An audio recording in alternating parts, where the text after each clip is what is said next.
Capítulo 1. Aumentos de cilindrada. Yo diría que desde un punto de vista técnico, la forma ideológicamente más adecuada de aumentar la potencia de un motor consiste en aumentar la capacidad geométrica de sus cilindros. Como que de cualquier manera la potencia nos va a venir proporcionada por un mayor consumo de mezcla, pues bien, aumentémoslo a base de aumentar la cilindrada, lo que nos permite mantener la fiabilidad del motor y evitar así el someter a sus órganos a mayores esfuerzos de los habituales, que a veces pueden llegar a ser desproporcionados. Cualquier ingeniero estaría de acuerdo conmigo, salvo el que estuviera muy preocupado por problemas económicos y me dijera que un motor de mayor cilindrada es más caro, algo que razón tiene, pues por lo menos lleva más kilos de hierro, en que esta es la solución correcta para aumentar la potencia. Quizá cualquier otro ingeniero podría objetar que mayor cilindrada mayor peso, y como que el peso hay que transportarlo, no sería conveniente que el vehículo perdiera condiciones a base de aumentar su relación peso-potencia. Pero la verdad es que la peor de las razones por las que se aconseja no hablar de aumentos de cilindrada es la cuestión jurídico-administrativa. Las autoridades basan el pago de los impuestos directos del automóvil en la cilindrada del motor, de modo que se paga no por la potencia real del motor, ni tampoco por la comodidad o el verdadero lujo del vehículo, sino por la cilindrada. Consecuentemente, creo que no hace falta que os diga que está totalmente prohibido aumentar la cilindrada de un motor de cara a la jefatura de tráfico, y si contra viento y marea se determina hacerlo, es necesario acudir a una revisión por parte de los ingenieros de industria, así como todo el abundante papeleo que todo eso trae consigo y que solamente algunos determinados gestores saben. Todo ello es debido fundamentalmente a que al aumentar la cilindrada se traspasa un techo establecido para el tanto por ciento que se cotiza en el pago de los impuestos. En fin, que lo técnicamente adecuado, lo lógico, lo correcto de acuerdo con las matemáticas y la física no puede llevarse a término por cuestiones impositivas. Por lo visto, el ministro de Hacienda es el que más sabe de bielas y pistones de toda España. De todos modos, no vamos a llorar por ello, porque desde el punto de vista del trucaje aumentar la cilindrada de una manera sustancial comporta tantos problemas como ya veremos. Pero en un libro como el presente no se puede silenciar esta posibilidad que es válida e importante por el solo hecho de no sé qué cosa de unos impuestos y unos tantos por ciento y todas sus zarandajas. Hasta el mismo ministro de Hacienda, si un día nos encontráramos en un bar, cosa poco probable desde luego, tomando un chiquito, tendría que convenir conmigo que llevar un coche que sale de fábrica con un motor de 1600 centímetros cúbicos y da 70 kilovatios o 95 caballos de potencia es lo mismo que llevar un coche con un motor de 1800 centímetros cúbicos y 70 kilovatios, y todo lo demás son historias. ¿O no? Hoy en día los aumentos de cilindrada no son excesivamente difíciles en ciertas gamas de automóviles. El simple hecho de que se haya puesto de moda la fabricación de un modelo de carrocería que puede estar equipado a gusto del consumidor, con motores que suelen ir desde los 950 centímetros cúbicos hasta casi los 1600 centímetros cúbicos, facilita la labor de una manera rotunda para el mecánico que quiera aumentar la cilindrada. Podría poner muchos ejemplos en los que el aumento de cilindrada se efectúa por mediación del aumento del diámetro, como ocurre con los Ford Sierra, en algunos modelos de BMW, Renault y un largo prolongado, etc. En algunos casos basta cambiar las camisas y émbolos y revisar los cálculos de la culata para que ésta pueda ser aprovechada y no tenga excesiva compresión, tal como veremos en el capítulo próximo. Pero de hecho en algunos modelos no hay más dificultades que las que mencionábamos de los impuestos, y la prohibición y anatema que cae en la cabeza del mecánico, en forma de fuerte y desconsoladora multa si se entera la autoridad competente. Y en este aspecto, por civismo, aunque no por convencimiento técnico, debemos ser serios. Pero no nos precipitemos y vayamos por partes. Digamos, para poner orden a todo este revoltijo, que hay 4 maneras de aumentar la cilindrada de un motor. Vayamos a estudiarlas punto por punto. Estas maneras son: 1. Aumentar el diámetro del cilindro. 2. Aumentar la carrera. 3. Aumentar el número de cilindros. Y 4. Acoplar 2 motores o más. Aumentar el diámetro del cilindro. Yo aconsejo que todo aumento de cilindrada se haga siempre que se pueda aumentando el diámetro del cilindro. Los otros aumentos de cilindrada por los sistemas que hemos enumerado antes son muy complicados y requieren mucha experiencia. Aumentar unos pocos milímetros el diámetro de los cilindros proporciona una buena base para conseguir motores consistentemente más potentes que el original, y además sin comprometer demasiado la mecánica en la que basamos nuestro trabajo. Por lo tanto, esta posibilidad no hay que descartarla de entrada ni mucho menos. Por lo pronto nos encontramos con el vaciado de los cilindros, que además de darnos sus caballos no es ilegal ni requiere el papeleo que hacíamos mención. Consiste sencillamente en un rectificado de los cilindros, mediante el cual se ganan las tolerancias que el fabricante ha dispuesto para futuros rectificados del motor. La teoría en que esto se basa es la siguiente: prácticamente todos los motores modernos tienen estudiado el grosor de su camisa o del cilindro con un sobredimensionado, que en muchos casos es de 1 milímetro, para compensar los desgastes que se vayan produciendo con el uso o en el caso de un gripaje. Con el tiempo el émbolo y la camisa se van desgastando, de modo que el desajuste entre ambas piezas se hace cada vez más evidente. Como quiera que en nuestro tiempo la vida de un coche se mide no por la vida del motor, sino por la vida de la carrocería, y esta se supone que puede llegar a durar alrededor de los 400.000 kilómetros, hay que darle al motor este margen de posibilidad de rectificado para que esté en consonancia con la vida general del vehículo. Nosotros entendemos por vaciado del cilindro cuando se ganan estas tolerancias aun cuando el motor no se haya ovalizado, y se hace con el objeto de ganar unos centímetros cúbicos más de cilindrada y aumentar así la potencia que el motor puede proporcionar. Antes de que me digáis que esto es una tontería, porque el aumento de potencia es insignificante, os voy a poner un ejemplo. Veamos un motor SEAT Bialbero de 1592 centímetros cúbicos. Como sabéis, es de 4 cilindros y de 80 milímetros de diámetro, con una carrera de 79,2 milímetros y una relación de compresión de 8,98 a 1. Podéis encontrar émbolos de hasta 80,60 milímetros de diámetro para sobremedida de rectificado. La ganancia de cilindrada tras el rectificado es de 24,39 centímetros cúbicos. Pues bien, no se crea que este aumento es despreciable en la práctica, pues contribuye al mayor rendimiento del motor el hecho de que la compresión queda aumentada a 9,12 a 1 al mantener la misma culata. Ayudado de mejoras en la carburación y en los colectores de entrada y salida de gases, pueden obtenerse unos caballos de más, que por otra parte no afectarán a la vida del motor ni rebajarán su fiabilidad de funcionamiento. Por otra parte, no habremos puesto nerviosos a los del fisco, y en fin, todos contentos.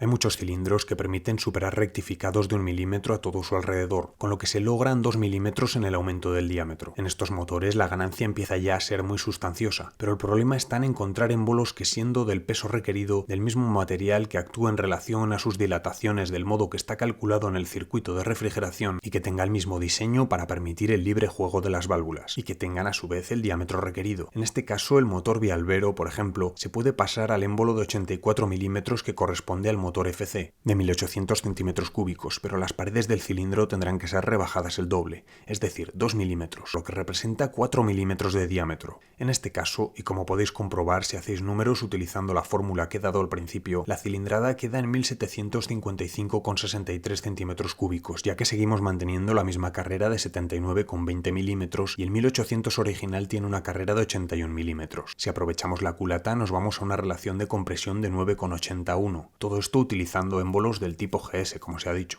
Esto está dentro de lo posible con el uso de gasolinas tipo extra de 98 octanos, y además si se añaden a estos aumentos de potencia los beneficios que pueden obtenerse por todas aquellas modificaciones que con la carburación y los colectores de admisión y de escape pueden llevarse a término, como explicaremos en los capítulos correspondientes, podemos obtener unos resultados altamente satisfactorios. Combinaciones como estas pueden hacerse muchas, y en especial utilizando émbolos que sean primos hermanos, como es el caso del ejemplo, pero el aumento de cilindrada por el mayor diámetro, pese a ser el sistema más lógico, repito que no sirve sin legalizarlo por un lado, y en el caso de la competición se puede pasar sin querer a otra categoría, en donde se tendrá que competir con vehículos de todavía mayor cilindrada, por lo que puede no ser interesante la adopción de esta lógica solución.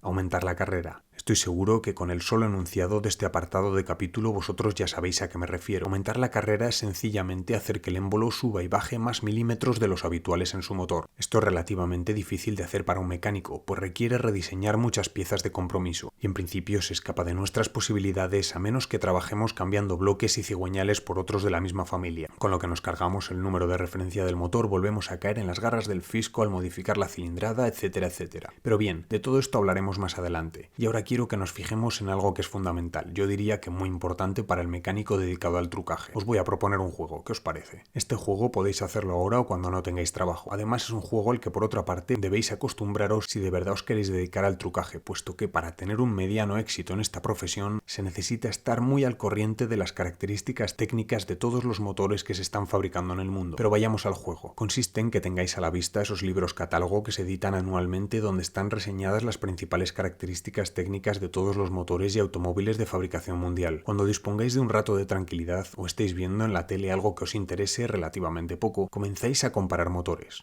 ¿Qué se puede comparar? Por ejemplo, las cilindradas y las potencias obtenidas. Comparadlas también con el número de RPM y hasta con el difusor de los carburadores. Ved si el motor es supercuadrado. Esto ocurre cuando la división de la carrera entre el diámetro da menos que 1. Relacionad también la potencia con el peso del vehículo en orden de marcha, lo que os explicará el porqué de brillantes aceleraciones. Comprobad velocidades máximas entre diferentes modelos y consumos, pero sobre todo me interesa que os fijéis en el dato de la velocidad del émbolo. Una maquinita de calcular de bolsillo como la que nos regaló la mujer el día de nuestro cumpleaños años, nos va a venir de perlas ahora para nuestro útil entretenimiento. La fórmula que sirve para calcular la velocidad media del émbolo en el momento de la máxima potencia viene determinada así, en donde v es la velocidad del émbolo, n es el número de revoluciones que se toman y c la carrera en milímetros. El resultado de la operación nos vendrá dado en metros por segundo. Hay cosas curiosas que vais a ver. Mirad un coche modesto de proletario, por ejemplo SEAT modelo Panda 45, provisto de un motor de 903 centímetros cúbicos y un diámetro de 65 por una carrera de 68 y sus 45 caballos a 5600 RPM. Y luego mirad un Alfa Romeo modelo GTV, por ejemplo. Aquí este coche lujoso y rápido vale nada menos que 5 veces más que el citado modesto Panda. Tiene 6 cilindros, 158 caballos a 5600 RPM y alcanza 205 km por hora. Tiene un diámetro en sus émbolos de 88 milímetros y una carrera de 68,3. Pues bien, empleemos la maquinita de calcular. La velocidad media máxima del émbolo en el momento de la máxima potencia será en el caso del Panda de 12,69 metros por segundo y en el caso del lujoso y vertiginoso Alfa Romeo de 12,75 metros por segundo. Mira por dónde. El proletario y el superclase tienen prácticamente la misma velocidad del émbolo en el momento de alcanzar la máxima potencia. Pero hay más, ya sabe el señor que lleva un Visa 2 GT de 4 cilindros de un diámetro de 75 milímetros y una carrera de 77 que alcanza 80 caballos a las 5800 RPM, que obtiene una velocidad de émbolo de 14,88 metros por segundo, es decir, ligeramente superior a la de un Maserati Merak SS de 198 caballos a 5800 RPM y 6 cilindros en V, el cual tiene una velocidad de émbolo de 14,5 metros por segundo. En serio, la gente leía antes de los libros así, tío, todo números. Aunque si seguís el juego vosotros mismos iréis descubriendo muchos y curiosos detalles. Os voy a dar algunos datos comparativos que tienen su interés para el desarrollo de este capítulo. Así el Renault modelo 5 Copa tiene una velocidad de émbolo de 16,43 metros por segundo. El motor bialbero de SEAT de 1600 centímetros cúbicos llega a alcanzar en el momento de su máxima potencia los 15,84 metros por segundo. El pequeño y potente Lancia modelo A112 Abarth alcanza los 16,28 metros por segundo. Mirando un catálogo del año 1983 puedo comprobar que el motor de serie con la mayor velocidad media del émbolo que se fabrica en el mundo es nada menos que el Jaguar XJ 3.4, que alcanza los 18,55 metros por segundo, y ello es debido especialmente a que se trata de un motor con cierta antigüedad en su concepción tecnológica, ya que es de carrera larga. Un coche semideportivo como el Ford modelo Capri 2.8, por ejemplo, alcanza casi los mismos caballos que el Jaguar, pero con un motor 650 centímetros cúbicos más pequeño. Es súper cuadrado y mantiene una discreta velocidad del émbolo de 13 metros por segundo. En líneas generales, yo podría deciros que el motor de explosión de émbolos tiene limitadas sus posibilidades por la velocidad a la que el émbolo se mueve. Cuesta mucho conseguir que un émbolo gire a más de 22 metros por segundo y que permanezca así unos minutos. Las leyes de la dinámica y de la inercia no dan para más. Por eso, cuando en los años 60 apareció el motor Wankel sin émbolos que lanzó la NSU alemana como resolución por fin de un motor rotativo, todos los técnicos lo saludamos con alborozo creyendo que estábamos asistiendo a la muerte y entierro de este motor de émbolos en el que todavía trabajamos y que en el fondo es similar al que utilizó Daimler en 1889. Por muchas razones que aún no he comprendido del todo, el motor Wankel se desvaneció entre la niebla de no sé qué intereses, supongo que económicos, y aunque me parece recordar que todavía la japonesa Mazda fabrica algún coche utilizando esta patente, de aquel gran esfuerzo técnico y gran descubrimiento nunca más se supo, y continuamos con nuestros tradicionales motores, tan tradicionales que ya casi no sabemos qué hacerles para sacarles mayor rendimiento. Lo hemos ensayado todo, pero la velocidad del émbolo sigue teniendo su techo que no podemos superar. Esto explica el por qué los motores de competición son tan complicados. Los ingenieros, haciendo honor a su nombre, han tenido que ingeniárselas para conseguir motores muy potentes y rápidos sin aumentar excesivamente la velocidad del émbolo. Si no fuera por ello, nada impediría, por ejemplo, hacer un motor de 3000 centímetros cúbicos como el de un Fórmula 1 que girara a 25.000 RPM y se obtuvieran así caballos a gogo. Pero no es así. ¿Sabéis por qué el Ferrari 312 es de 12 cilindros y no de 4? Pues para reducir la velocidad del émbolo. ¿Por qué se está trabajando con tanto ahínco en los motores sobrealimentados? Pues para obtener más caballos sin necesidad de aumentar la velocidad del émbolo, porque se han generalizado ya del todo los motores supercuadrados, es decir, aquellos en los que el diámetro es más largo que la carrera por la velocidad del émbolo. Un émbolo ancho y amplio permite cámaras de combustión mucho más cómodas y perfectas para colocar grandes válvulas y un adecuado lugar para la bujía, y además al ser el cilindro de mayor diámetro diámetro permite, para igualdad de cilindrada, reducir la velocidad del émbolo. Consecuencia, podemos aumentar el régimen de giro y conseguir con ello mayores y mejores aceleraciones. El motor del Jaguar que pusimos de ejemplo anteriormente gira 5.250 RPM para obtener sus 162 caballos con 6 cilindros y una cilindrada de 3.442 centímetros cúbicos. El más moderno, Talbot Targora, también de 6 cilindros, consigue 166 caballos con un motor de 2.664 centímetros cúbicos y 14,6 metros por segundo de velocidad del émbolo. El primero es de carrera larga, el segundo es supercuadrado en relación 1,2. Por esta razón, mozos que os dedicáis a la muy noble técnica del trucaje de motores, tenéis que ir con mucho cuidado en el asunto de la velocidad del émbolo, porque podéis hacer muchas cosas en vuestro motor. Podéis rebajar el peso de las masas que giran, podéis poner carburadores desmesurados para la cilindrada, agrandar las válvulas y los conductos, pero si subís de vueltas más de lo que el émbolo puede soportar, vuestro trabajo de muchas noches no durará más que lo que un castillo de naipes expuesto al huracán. Puesto que ya os he convencido, pasemos ahora a los datos prácticos. Un émbolo se siente tranquilo y gira bien entre 11 y 13 metros por segundo. Si tenéis que trucar un motor que se mantiene en estas cifras, estáis de enhorabuena. Podréis sacar resultados brillantes y vuestro trabajo será muy alabado por los colegas y tendrá fiabilidad si lo subís hasta los 16 metros por segundo como máximo. Cuando os dan a trucar un motor que ya de fábrica está entre los 13 y los 16 metros por segundo, la cosa se os va poniendo mucho más difícil. Casi irremediablemente no tendréis oportunidad de pensar en un aumento de cilindrada por el diámetro en la sobrealimentación, si no los resultados de vuestro trabajo no serán tan alabados. Por supuesto que podéis acoplar si no lo lleva un encendido electrónico, mejorar el carburador, las válvulas, conductos, escape, pero como el émbolo ya giraba alrededor de esos fatídicos 16 metros por segundo, no os olvidéis de poner en rojo la zona del cuentavueltas que pase de este régimen de giro resultante. Por último, si os encontráis con vehículos cuyo motor de fábrica ya supera los 16 metros por segundo, como sería el caso del anterior Jaguar, haced lo que queráis, pero no aumentéis la velocidad media del émbolo que el motor tiene ya de origen. En estos casos las únicas soluciones las hemos de encontrar en el camino del aumento de cilindrada y siempre en base al aumento del diámetro del cilindro. Si la fiabilidad no os preocupa, entonces podéis llegar a los 20 metros por segundo siempre y cuando quede bien claro quién ha de pagar los vidrios rotos. Y ahora, después de este largo inciso, en este trozo de capítulo volvamos al tema con el que habíamos comenzado.